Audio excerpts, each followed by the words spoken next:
ఏమయ్యా, లోకాలని కన్న తండ్రివే, బంగారు కొండ చేతిలో ఉన్నవాడివే, కుబేరుడు పక్కన చెయ్యి కట్టుకు నిలబడతాడే, నీ విభూతి చేత మహదైశ్వర్యములను సృజించగలిగిన వాడివే, ఏ కర్మకాలి శ్మశానంలో ఉంటావయ్యా, ఎందుకున్నావు అని అడిగింది. పార్వతి, నా కర్మ కాలి కాదు, నాకు చేత కాక కాదు, నాకు 100 గజాల స్థలం లేక కాదు, ఈ సమస్త భూమండలము నాది, అన్ని బ్రహ్మాండములు నావి. ఎందుకున్నానో తెలుసా?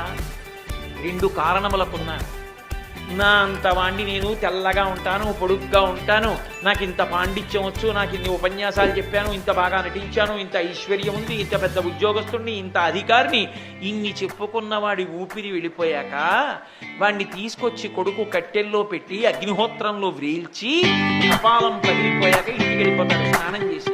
అప్పుడు ఆ జీవుడి శరీరంలో పైకి లేచి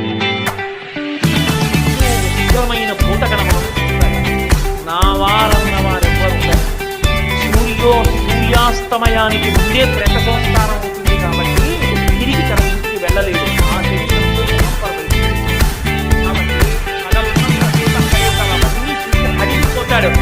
ఇంతమంది నా వారని బతికున్నంత కాలం సంపాదించి వాళ్ళందరికీ పెట్టినటువంటి వాడు శరీరం కాలిపోయిన తరువాత మా అన్నవాడు లేక ఒక్కడు నిలబడిపోతే నా వారన్నవారు లేరని ఏడుస్తుంటే నేనున్నానని అభయం ఇవ్వడానికి అక్కడ నిల్చున్నాను పార్వతి.